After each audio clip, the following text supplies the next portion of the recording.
ভাই খুব ভালো অভিনয় করে। আপনার আগামী ছবিতে আমার পরিবর্তে তাকে একটা সুযোগ দিয়ে দেখুন না। আমার দৃঢ় বিশ্বাস সে ছবি দর্শক লুফে নেবে।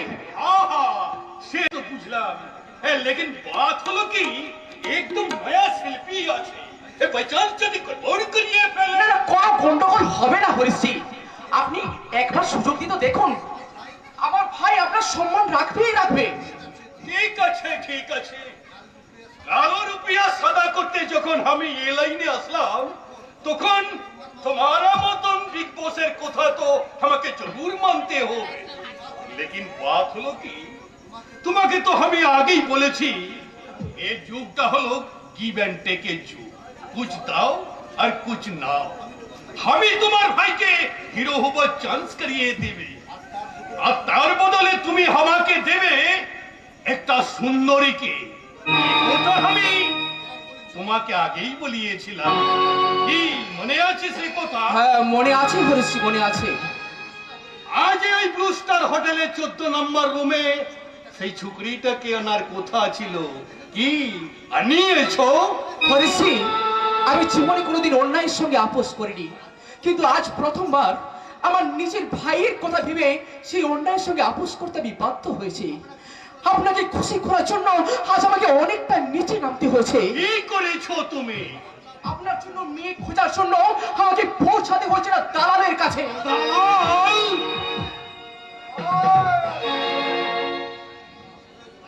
এই সুরেশ বাবুর ভাইকে নায়ক তৈরি করার জন্য আমি সুরেশ বাবুর কথা মতো আপনার জন্য তুলে নিয়ে এসেছি একটা টানাকাটা করি, অবশ্য সবই টাকার জন্য। আপনি চলে এসেছেন দীপঙ্কর বাবু? হ্যাঁ চলে এসেছি, আপনার মাল আমি নিয়ে এসেছি, কিন্তু আমার মাল্যটা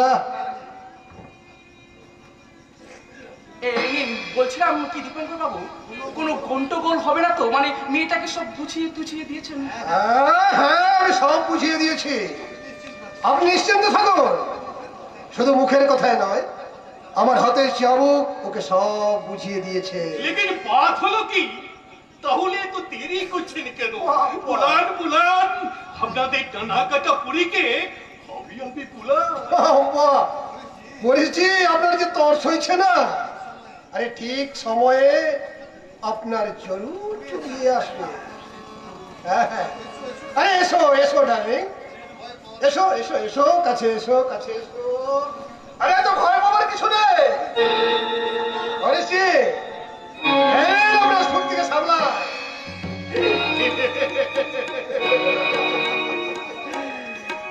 হ্যাঁ শুনুন হরেছি। সুরেশ বাবু, সুরেশ বাবু আমার কাজ শেষ, তাই আমি এখন চলি। তবে যাওয়ার আগে একটা কথা বলে দিয়ে যাই হরিশজি, বেশি কষ্ট দেবেন না। অবলা ছাত্র আমি আবার ওই মেয়ে মানুষের কষ্ট সহ্য করতে পারি না। চলি, গুড বাই। সুরেশ, হ্যাঁ लेकिन बात হলো কি, তুমি কি এখানে দাঁড়িয়েই থাকবে? না না, আমিও যাচ্ছি হরিশজি, কিন্তু বলছিলাম হরিশজি, আজ রাত ঠিক 10টার সময় আমার ভাইয়ের এখানে আসার কথা ছিল। তো বেশ, তো রাত 2টার সময় তোমার ভাইকে এখানে নিয়ে এসো, আমি নিজে ওকে ডেট জানিয়ে দিবে। হ্যাঁ হরিশজি, অজস্র ধন্যবাদ হরিশজি, অজস্র ধন্যবাদ। সবাই চলে গেছে সুন্দরী, এখন এখানে তুমি আর আমি ছাড়া আর কই না আছে। চলে মে লাগ যাও সুন্দরী। আমার এত বড় সর্বনাশ আপনি করবেন না, জানেন তো অপমান, আপনি কিছুতেই করবেন না, এত বড় সর্বনাশ আপনি করবেন না। না বলবে না, ওই না বাত পছন্দ না আছে। আপনার হাতে পিস্তল? लेकिन बात হলো কি, ये পিস্তল নিয়ে তোমার ভয় পাবার কোনো কারণ নেই সুন্দরী। আমার অনেক রুপিয়া আছে, তো দুশ্মন ফ্রি আছে। এই সব দুশ্মনদের সায়স্তা করতে আমাকে লোডেড পিস্তল রাখতে হয়। তো তুমি তো আমার দুশ্মন না আছে। मेरे पास आओ सुंदरी। মন চাইছে না, কিন্তু আমাকে অভিনয় করতে হবে, আর সে অভিনয় করে ওই পিস্তলটা আমার চাই। আচ্ছা আমাকে আপনার খুব ভালো লেগেছে তাই না?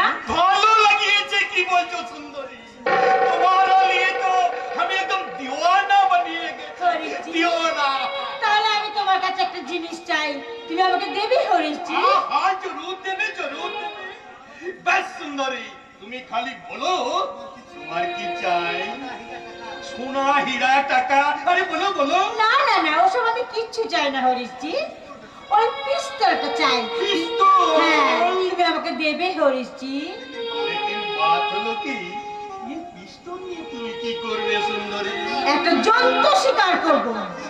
ঠিক আছে ঠিক আছে, তোমার যখন পিস্তল নেওয়ার শখ হয়েছে তখন তুমি জরুর পিস্তল পাবে, লেকিন তার আগে একটু নাচা গানা করে আমার দিলটাকে খুশ করিয়ে দাও।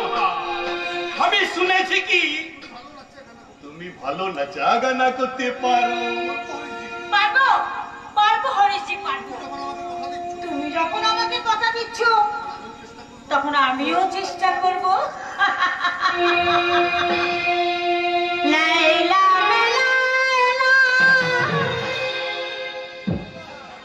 ऐसे हो लैला, हर कोई चाहे मुझसे मिलना अकेला। लैला लैला, ऐसे हो लैला, हर कोई चाहे मुझसे मिलना अकेला।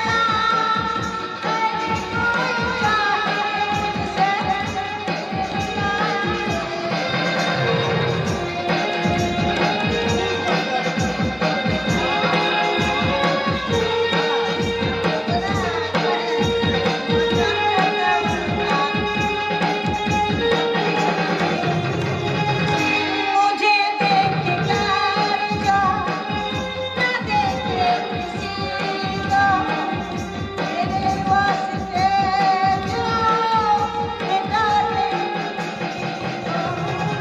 किसी दीवानी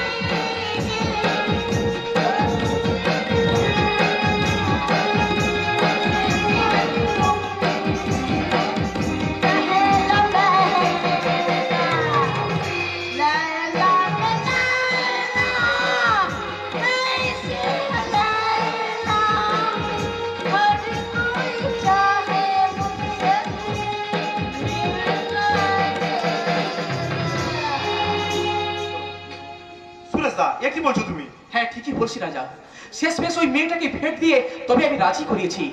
শোন, এতক্ষণে মেয়েটা হয়তো তার সর্বস্ব লুটিয়ে দিয়ে হরিশজিকে রাজি করিয়েছে। এরপর রাত ঠিক 10টার সময় তোর সঙ্গে হরিশজির অ্যাপয়েন্টমেন্ট আছে। চল দেরি না করে তাড়াতাড়ি শুভ কাজটা সেরে ফেলি। দাদা, যে মেয়েটি তার সর্বত্র খুঁয়ে আমাকে সুযোগ পেতে সাহায্য করলো, সে মেয়েটির সামনে দাঁড়ালে আমি নিজেকে অপরাধী মনে হবে দাদা। আমি ওখানে যাবো না দাদা। রাজা রাজা শোন, বড় হতে গেলে অনেক দুর্যোগ কাটিয়ে উঠতে হয়। এমন একটা সুযোগ তুই হাতছাড়া করিস না রে ভাই। Try to understand. কিন্তু দাদা, যখনই ভাববো ও একটা মেয়ের দয়াতে এরকম একটা সুযোগ পেয়েছি, তখন আমার মনটা বিষাদে ভরে যাবে দাদা। ছেলে মানুষই করিস না রাজা, ছেলে মানুষই করিস না। আচ্ছা আচ্ছা ঠিক আছে, শোন, আমি বলছি আমরা পরে মেয়েটার কাছে ক্ষমা চেয়ে নেবো।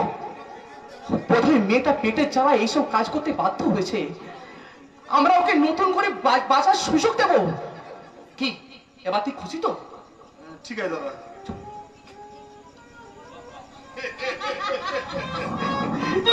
बहुत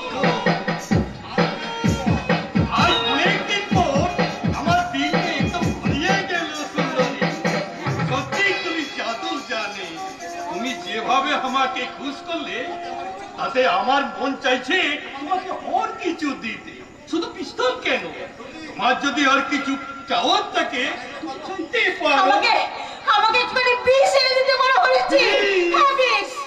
এই পৃথিবীর পর আমার বিতৃষ্ণা জন্মে গেছে, আমি আর বাঁচতে চাই না। পারবে পারবে আমাকে একটুখানি বিষ এনে দিতে, বিষ। জয় শ্রীরাম, জয় শ্রীরাম। ये तो पूरा बांग्ला सिनेमा का डायलॉग আছে। हमें তোমাকে বিষ দিবে, তুমি বিষ খাবে, আর হাউর আমি কেস খাবে। তুমি কি আমাকে বুদ্ধু পেয়েছো সুন্দরী? আজ থেকে তুমি আমার সাথে নয়া ফ্ল্যাটে চলো, আমি তোমাকে রানী মাফিক রাখবে। হ্যাঁ, আসবো মনীষী, আসবো। আরে সুরেশ, এসো এসো এসো, আমি বহুত খুশ হয়েছে। হ্যাঁ, তোমার ভাইকে নিয়েছো? হ্যাঁ, নিয়ে এসেছি, বাইরে অপেক্ষা করছে। बहुत खुश, बहुत खुश। তোমার ভাইকে বলে দেবে কি আনে वाला মাইনের পয়লা তারিখে আমার শুটিং হবে। ওই দিন সকাল 9টায় ওই সান স্টুডিওতে চলে এসো, আমি কাম স্টার্ট করিয়ে দিবে। হ্যাঁ, কি তুমি খুশ তো? হ্যাঁ, খুশি, খুব খুশি হয়েছি। আমি তাহলে এখন যাই সুরেশ, বহুত জরুরি কাম পড়িয়ে আছে। আসি আসি সুন্দরী। দাঁড়াও দাঁড়াও নরপশি হরিশ আগরওয়াল, তোমার জরুরি কাজটা মেটানোর আগে আমার জরুরি কাজটা তুমি মিটিয়ে দিয়ে যাও। तुम्हारा जरूरी काम मतलब? আমার ইজ্জতের দাম। আমি সারা জীবন ভুল বুঝে একটা নোংরা ছেলে দীপঙ্করকে জীবন সঙ্গী হিসেবে গ্রহণ করে তোমার কাছে যে ভুলের মাসুল দিয়েছি, সেই মাসুল আমি কলাই গন্ডায় আদায় করে নিলাম।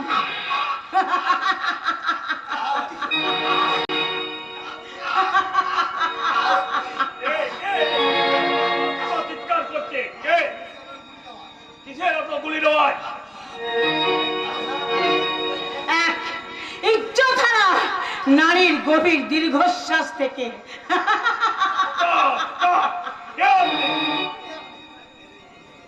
मेरे जिंदगी का कान नागिन আছে। ओ ओ हमारा दिल ख्वाम निकालो और जान पर बात करिए। जय सिया राम। হরিশজি, হরিশজি, না না, এভাবে তোমাকে মরিয়ে বেঁচে দিচ্ছি, আপনাকে দেবো না। এই তোমার জন্য শিল্পপতি বীরেশ্বর মুখার্জির সোনার সংসার আজ শ্মশান হয়ে গেছে। শয়তান দীপঙ্করের হাতে হাত মিলিয়ে তুমি তার সব কারখানা লরি লরি সার কারখানার পাচার করেছো। এন্ডিকস তোমার প্রাপ্য শাস্তি তোমাকে দিতেই হবে। তার আগে বীরেশ্বর মুখার্জির মেয়ের প্রাপ্য শাস্তিটুকু আপনি দিয়ে যান স্যার। মেয়ে, তুমি আই মিন বীরেশ্বর মুখার্জির মেয়ে? হ্যাঁ হ্যাঁ স্যার, আমিও ঠিক আগে জানতে পারিনি ওর সত্যকারের পরিচয়টা কি।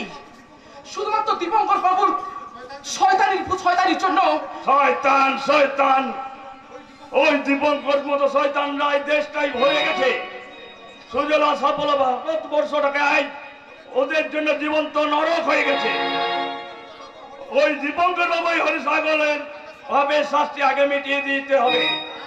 তারপর তোমার হাতে হ্যান্ডকাপ পরে আমি থানায় নিয়ে যাব। Jolly, good bye. দারুবাবু, দারুবাবু,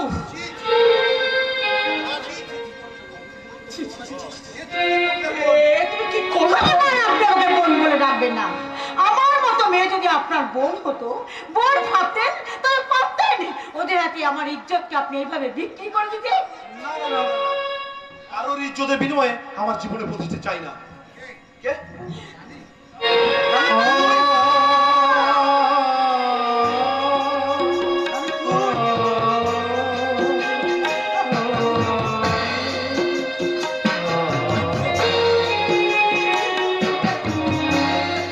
রানী, তুই এখানে? রানী,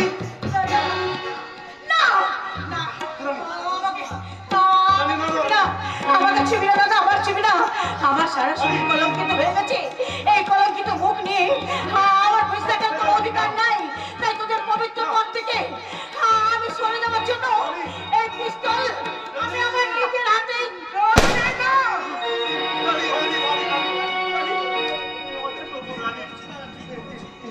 এ কি করলি বোন তুই?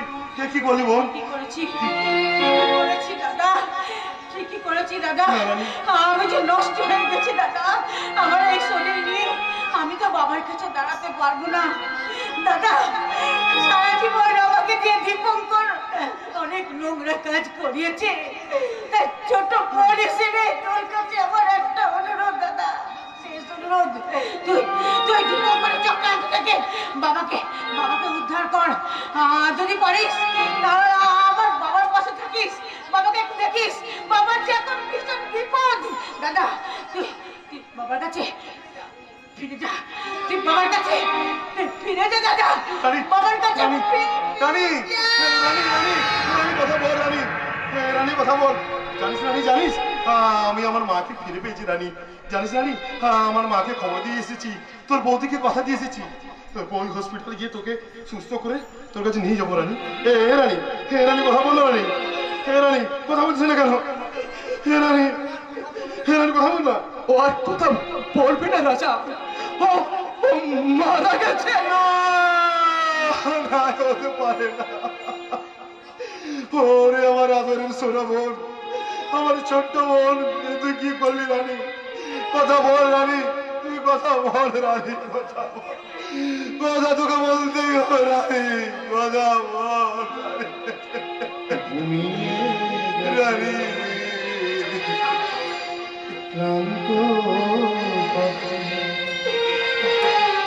গাহিবে না মায়ার বাগান ছেড়ে চলে গেছে বুক ভরা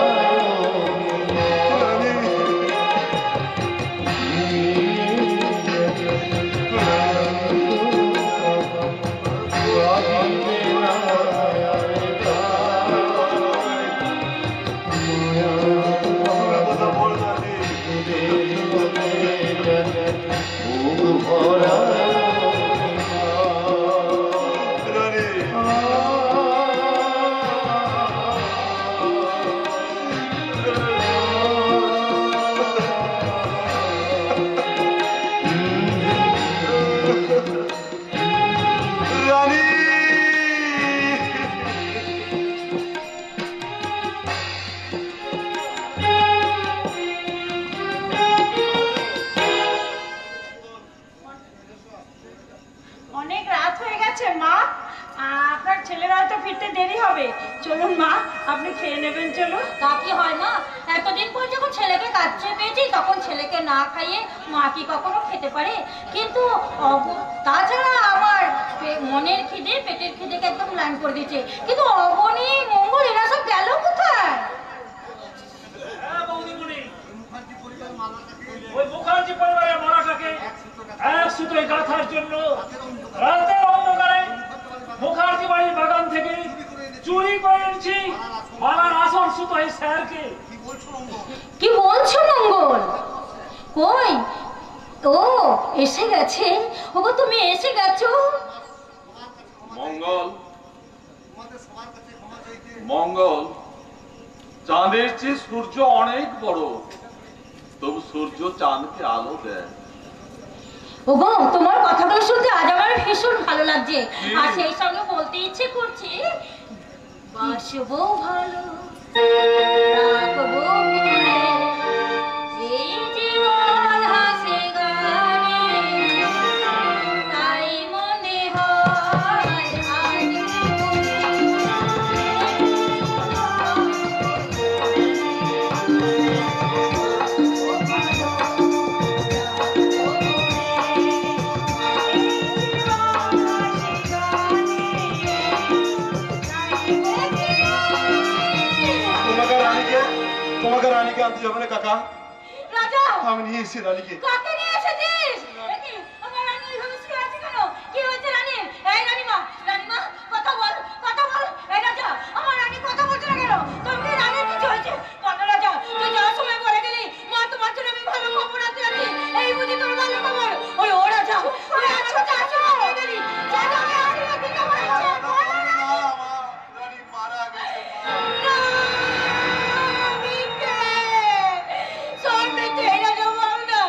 তুই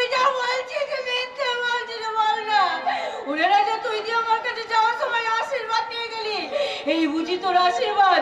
আমি যদি জানতাম আমার রানী আর ফিরে আসবে না, তাহলে আমি কি তোকে আশীর্বাদ দিতাম না রাজা? সাবধান না, আপনি এইভাবে ভেঙে পড়বেন না মা, আপনি সাবধান।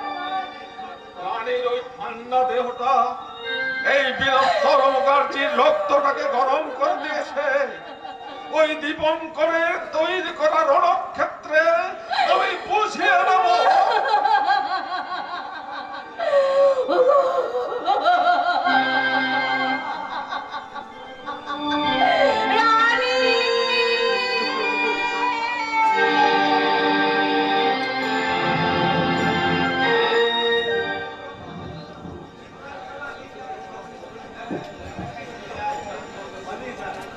পালিয়ে যাই, হ্যাঁ পালাতেই হবে। ওগো পৃথিবীর এই অসহায় মা বাবার দল, কেউ যেন তোমরা চোখের ঘুম আর মুখের আহার বিসর্জন দিয়ে ছেলে মেয়েকে মানুষ করে আমার মতো এমন ভুল আর করো না।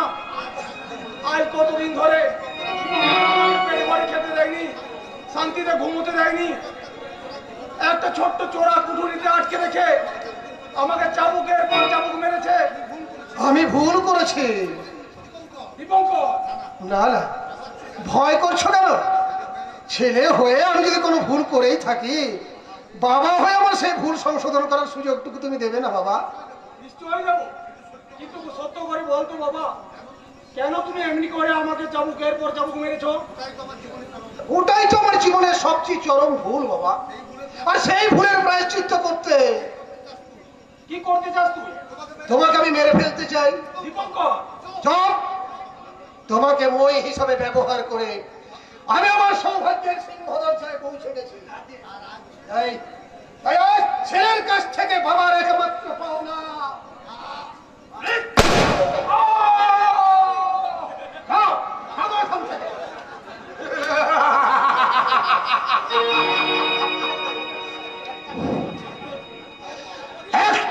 একটা করে আমার সমস্ত পথের কাঁটাগুলোকে আমি সরিয়ে দিয়েছি, রাজাকে হটিয়েছি, বীরেশ্বর মুখার্জিকে কুপকাত করে দিয়েছি, অরিন্দম চ্যাটার্জির জীবন দীপ আমি নিভিয়ে দিলাম।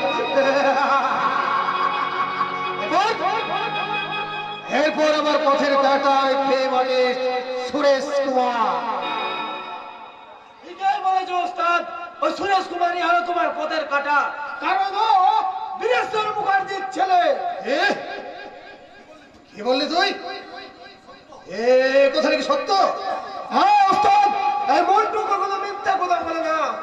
রাজাকে এতদিন ধরে যে আশ্রয় দিয়েছে, ওই বিখ্যাত ফিল্ম স্টার সুরেশ কুমারই হলো বীরেশ্বর মুখার্জির প্রথম পক্ষের সন্তান। এ তুই কি বলছিস রে মন্টু? এ তো মেঘ না চাইতেই বৃষ্টি। সাবাস সাবাস মন্টু, তুই আজ আমাকে একটা খুব ভালো খবর শোনালি। কিন্তু ওস্তাদ, একটা কথা তো আমি কিছুদিন ধরে ভেবেই পাচ্ছি না। তোমার বাবা ওই অরিন্দম চ্যাটার্জির তো প্রচুর টাকা, কিন্তু সেই টাকা তুমি আত্মসাৎ না করে ওই মুখার্জি বাড়িটাকে তছনছ করছো কেন? মন্টু, আমার জীবনের অতীত ইতিহাসটা তো কেউ জানে না। অতীত ইতিহাস? হ্যাঁ, অতীত ইতিহাস। আমি ওই অরিন্দম চ্যাটার্জির ছেলে দীপঙ্কর চ্যাটার্জি নই। আমি হচ্ছে ঢাক প্রচারকারী কুখ্যাত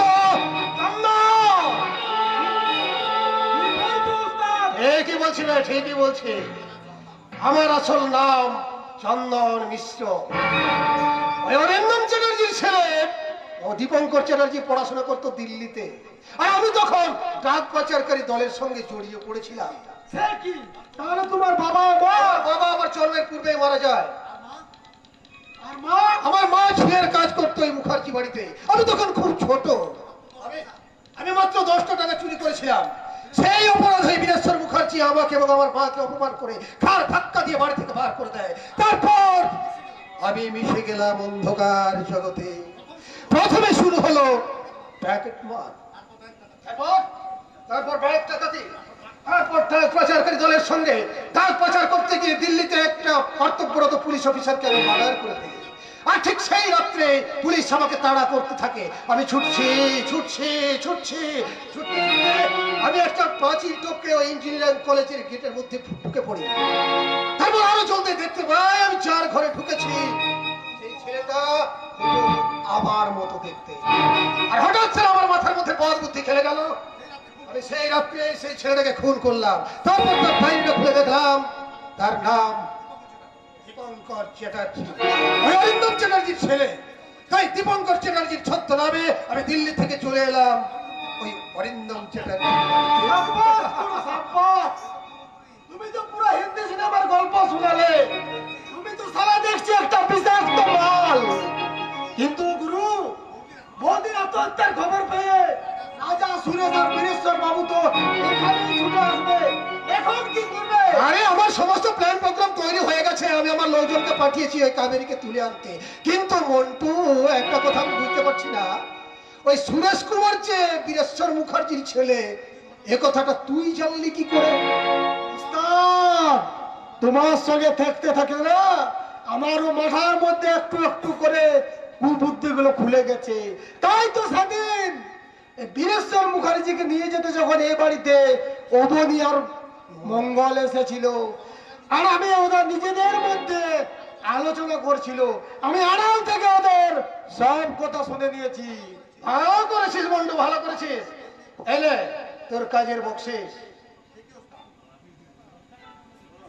সে কি উস্তাদ, কাজ শেষ হলে বলেছিল এখন দিচ্ছ মাত্র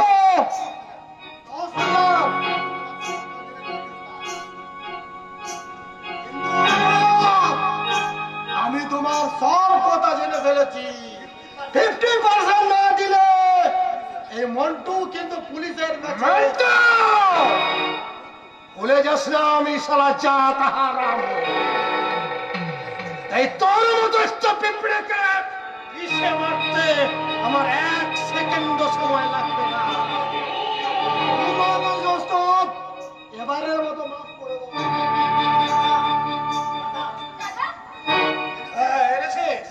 হ্যাঁ দাদা, আমি গোডাউনের সামনে ছিলাম, শালিক কিছুতে আসতে চায় না, তাই পিস্তল ধরে নিয়ে এসেছি। বেশ করেছিস, বেশ করেছিস। কিন্তু কি করেছিস পাখি, কি করেছিস? এই মুখার্জি বাড়ির বউকে কেউ এইভাবে কষ্ট দেয়? দে ওর বাঁধনটা খুলে দে, মুখের বাঁধনটা খুলে দে। শঙ্কর বাবু, আপনার দুটি পায়ে পড়ি, আপনি আমার চরম সর্বনাশ করবেন না। আমার শ্বশুরের সমস্ত সম্পত্তি তো আপনি আত্মসাৎ করেছেন, তাহলে আমাকে কেন এখানে জোর করে আপনি তুলে এনেছেন? দুটো কারণ। 1 নম্বর কারণ, তোমার শ্বশুর মশাই বীরেশ্বর মুখার্জি যে দলিলটা আমাকে দিয়েছিল সেটা জাল, তাই অরিজিনাল দলিলটা আমার চাই। পাই তো ভালো, আর তা না হলে তোমার এই সুন্দর রূপ যৌবন আমি চেটে পুটে খাবো। আপনি আমার এত বড় সর্বনাশ করবেন না। আরে ওই এক ডায়লগ শুনতে শুনতে সারা আমার কানগুলো পচে গেছে। একটু পরেই তো বলবে আপনি আমার দাদার মতো, আপনি আমায় ছেড়ে দিন। আমার এক দোষ, মেয়ে মানুষের শরীর থেকে আমি আবার কাপড় খুলতে পারি না। একটা ছেলে তো তাই লজ্জা করে। পাখি, হ্যাঁ দাদা, আমি এক্ষুনি শাড়ি খুলে দিচ্ছি। না পাখি না, তুমি একটা মেয়ে হয়ে আর একটা মেয়ে তুমি চরম সর্বনাশ করো না। আমাকে তুমি ছেড়ে দাও। কে আছো বাঁচাও, কে আছো বাঁচাও। আমাকে বাঁচাও। যুদ্ধের পোশাক পরে রণক্ষেত্রে যখন এসেছি তখন নিশ্চয়ই বাঁচাবো। বাবা, বাবা আমাকে বাঁচাও। তার আগে নিজেকে বাঁচানোর চেষ্টা করুন অরুণমুক্ত মুখার্জি। বাবা আপনি আমাকে বাঁচান, বাবা আপনি আমাকে বাঁচান। তোমাকে ছেড়ে দে জানোয়ার, না হলে এই বীরেশ্বর মুখার্জি থাকলে তোকে কেউ বাঁচাতে পারবে না। তার আগে আপনি নিজেকে বাঁচান। আর কেউ না পারলো এই মন্টু মিস্ত্রি নিশ্চয় করবে। মন্টু মিস্ত্রি উচিত শিক্ষা হয়েছে তো শ্বশুর মশাই? এবার বলুন কোথায় আছে সেই আসল দলিল? আসল দলিল আসল মালিকের কাছে রে মিস্টার দীপঙ্কর চ্যাটার্জি। দলিলগুলো আমার হাতে দে। এই নে, তার আগে যে আমার স্ত্রীকে ছেড়ে দে। আগে দলিলটা দে। দেবো, আমার স্ত্রীকে ছেড়ে দে। বেশ, এই নে, আমি আমি ছেড়ে দিলাম। এবার যে দলিলটা দে।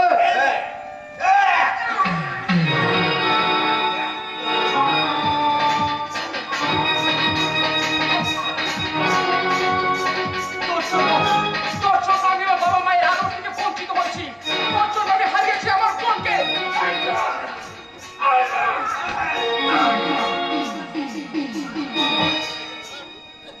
ওরে বাবারে, কি বিপদ! যাচ্ছ কোথায় গাইবি বুড়ি? আইন তুমি নিজের হাতে তুলে নিও না। Yes! আমি দিল্লিতে পদস্থ অফিসার এবং ছাত্র দীপঙ্করকে খুন করার অপরাধী আর একাধিক অপরাধমূলক কাজ করার অপরাধে আমি ওকে গ্রেপ্তার করলাম। Mister Chandan Mishra, you are under arrest. দাদা, বৌমা, বৌমা, রাজা, তোমরা সব ঠিক আছো তো? তোমরা সবাই ঠিক আছো তো বলো? হ্যাঁ মা, আমাদের কিচ্ছু হয়নি মা। তোমার আশীর্বাদ মাথায় নিয়ে আমরা ভালো আছি মা। হ্যাঁ শান্তিলতা, ওই শয়তানটা তৈরি করা কুরুক্ষেত্রে এই মুখার্জি পরিবারের মিলন ক্ষেত্র তৈরি হয়েছে। তাই তাই আমার ছেলে বৌমাকে ফিরে পেয়েছি। আমায় আপনি ক্ষমা করুন মেসোমশাই। ওঠ মা ওঠ, তুই এখন ওই শয়তানটার পণ্য, তাই তোকে আমি আমার বড় বৌমা করে আমার বাড়িতে নিয়ে যাব। রাজা, তোকে আমি ছাড়বো না রাজা।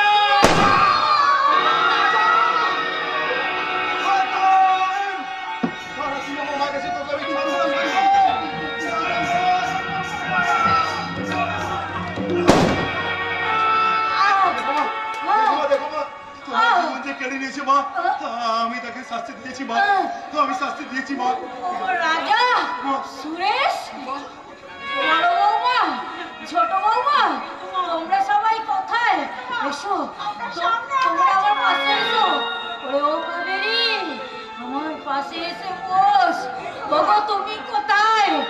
এখানে এসো। আমি তোমাদের সাথে সেই মিলিত হলাম, কিন্তু বড্ড দেরি হয়ে গেল গো, দেরি। এটাই হলো গোধূলি বেলা শেষ দেখা। ছেলে নাম ট্রেন ছুটেছে মায়ের স্টেশন থাকা অতীতের সাথে বর্তমানে গধূলি বেলা শেষ দেখা, গধূলি বেলা শেষ দেখা। ছেলে নাম ট্রেন ছুটেছে মায়ের স্টেশন থাকা অতীতের সাথে বর্তমানে গধূলি বেলা শেষ দেখা, গধূলি বেলা শেষ দেখা, গধূলি বেলা